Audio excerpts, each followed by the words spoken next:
raison pour laquelle. Alors d'abord, il y a une personne qui nous a dit quelque chose. Il nous dit, c'est Rahim qui nous dit, Assalamu alaikum, très bonne émission, qu'Allah vous en récompense. Merci beaucoup à Rahim Sahib. Continuez à nous envoyer vos questions. Je suis en train de lire et j'essaye de faire en sorte de les prendre. Mais j'ai beaucoup de questions, c'est pour ça. Hein, vous avez de la chance, vous en sortez bien pour l'instant. Monsieur Omar, Oui. est-ce que c'est ça la raison pour laquelle on croit au calife? Est-ce que c'est parce qu'il a prédit quelque chose et que ça s'est réalisé? Est-ce que c'est ça l'élément qui fait que on croit en cette Ça, c'est personne? une très bonne question. En réalité, Ouais. encore une fois, c'est le calife de la communauté du Saint-Prophète Mohammed. Ça. Et le Saint-Prophète Mohammed, c'est celui qui a reçu le plus grand nombre de signes. Ouais.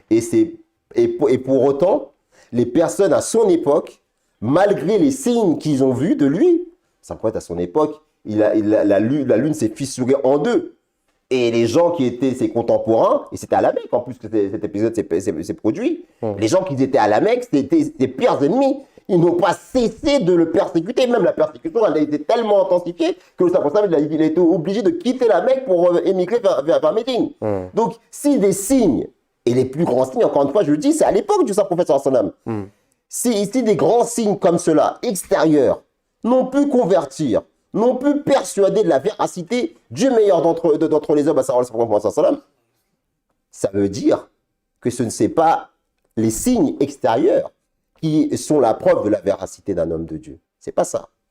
La preuve d'un homme de Dieu, c'est la capacité, dans le cas du Saint-Prophète, c'est dans la réussite de sa mission d'avoir changé le comportement d'individus qui étaient loin de la spiritualité. C'est ça, ressusciter les morts. Le véritable signe de la véracité d'un homme de Dieu, c'est sa capacité à redonner la vie spirituelle et morale à ceux qui l'entourent, aux membres de sa communauté, de donner une vie, d'être l'instrument par lequel, justement, cette terre aride, morte, eh bien, elles revivent et elles grandissent, que ces graines, elles s'écrasent dans la terre et qu'elles deviennent de jeunes pousses, des plantes, et qu'ensuite elles deviennent des arbres qui donnent des fruits. Et c'est la qualité des individus, des croyants qui composent cette communauté qui prouve de manière définitive que cet homme-là, effectivement, il est guidé par Allah subhanahu wa ta'ala parce qu'on reconnaît une foi à ses œuvres. Et quand on regarde la communauté musulmane Ahmadiyya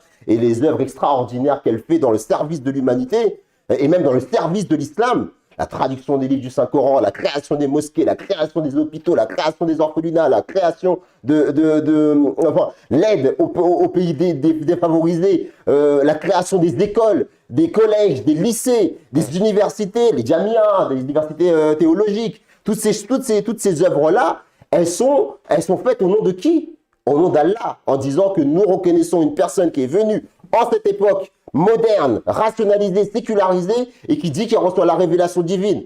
Si cet homme-là était un menteur, il aurait été détruit. Si maintenant cet homme-là, il est véridique, et qu'il dit cette chose-là au nom de Dieu, et qu'il réussit dans sa tâche, c'est qu'il y a quelque chose. Magnifique réponse, monsieur Omar. Par contre,